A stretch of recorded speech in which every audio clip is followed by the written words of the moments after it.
Welcome friends. আগামী 21শে December 2025 তারিখে NMMSE এর পরীক্ষা শুরু হচ্ছে।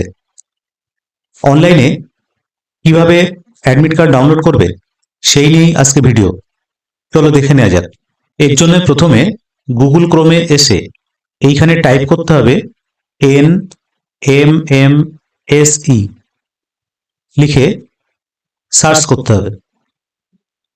তারপর প্রথম যে অপশনটি পাবেন সেই অপশনে ক্লিক করুন। ক্লিক করার পরে গট ইট এই অপশনে ক্লিক করতে হবে।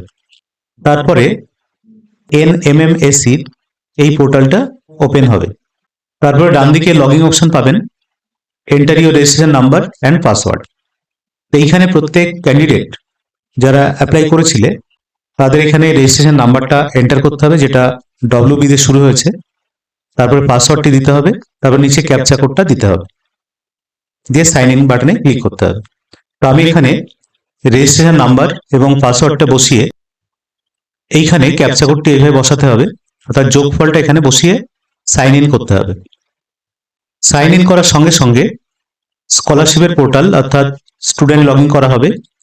তারপরে এখানে নাম শো করবে, স্কুলের নাম, ক্লাস, DOB, ID এগুলো সব শো করবে।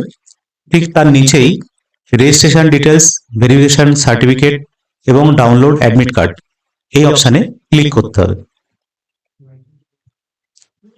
ক্লিক করার সঙ্গে সঙ্গে এইভাবে তার অ্যাডমিট কার্ডটা ডাউনলোড হয়ে যাবে। এরপর এটাকে প্রিন্ট আউট করে নিজের কাছে রেখে দিতে হবে। যেদিন পরীক্ষা হবে সেদিন এই অ্যাডমিট কার্ডটা অবশ্যই হাতে নিয়ে গিয়ে পরীক্ষায় বসতে হবে।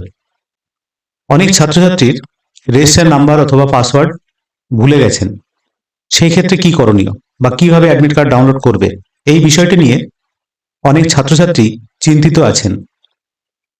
তা কি করে সেই পাসওয়ার্ড তৈরি করা বা রেজিস্ট্রেশন নাম্বারটি ফিরে পাওয়া যায় সেই বিষয় নিয়ে আমি পরবর্তী ভিডিওতে দেখাবো। তা যদি ভিডিওটি ইনফরমেটিভ মনে হয় তাহলে অবশ্যই লাইক, শেয়ার ও কমেন্ট করবে। ধন্যবাদ।